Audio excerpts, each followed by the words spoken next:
சோதனைகளை கொடுத்து கொடுத்து கொடுத்து ஒரு முஃமினை அல்லாஹ் பலப்படுத்தி பலப்படுத்தி பலப்படுத்தி பொறுமையின் கூலியை கொடுத்து பொருத்தத்தின் கூலியை கொடுத்து அல்லாஹ் அவனை நெருக்கமாக்கிக் கொண்டே வருவான், அந்தஸ்துகளை உயர்த்தி கொண்டே வருவான்.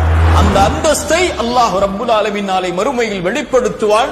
அவர்களுக்கு இந்த சோதனைகளை மறுமையில் இருந்து பார்க்கும் போது அவர்களுக்கு அதுவெல்லாம் ஒன்றும் தெரியாமல் ஆகிவிடும். சொர்க்கத்தை அல்லாஹ் ஒரு மனிதனுக்கு ஒரு முறை காட்டுவான். அவன் வாழ்நாள் முழுக்க சோதிக்கப்பட்டவன். சொர்க்கத்தை ஒரு முறை பார்த்தவன் அல்லாஹ் கேட்பான், உலகத்தில் ஏதாவது நீ சோதிக்கப்பட்டாயா என்று. அவன் சொல்லுவான், யா அல்லாஹ், உலகத்தில் நான் எந்த ஒரு சோதனையும் பார்க்கவில்லை என்று. அதைவிட பெரிய அந்தஸ்து என்ன இருக்க போகிறது? அல்லாஹ் ரப்புல் ஆலமீன் இந்த மூன்றின் காரணமாகத்தான் இறை நம்பிக்கை கொண்டவர்களை சோதிப்பான். ஏன் இறை நம்பிக்கை கொண்டவர்களை அல்லாஹ் விரும்புகிறான்? விரும்பினால் சோதித்த அல்லாஹ் அவர்களை நெருக்கமாக்கிக் கொண்டே வருவான்.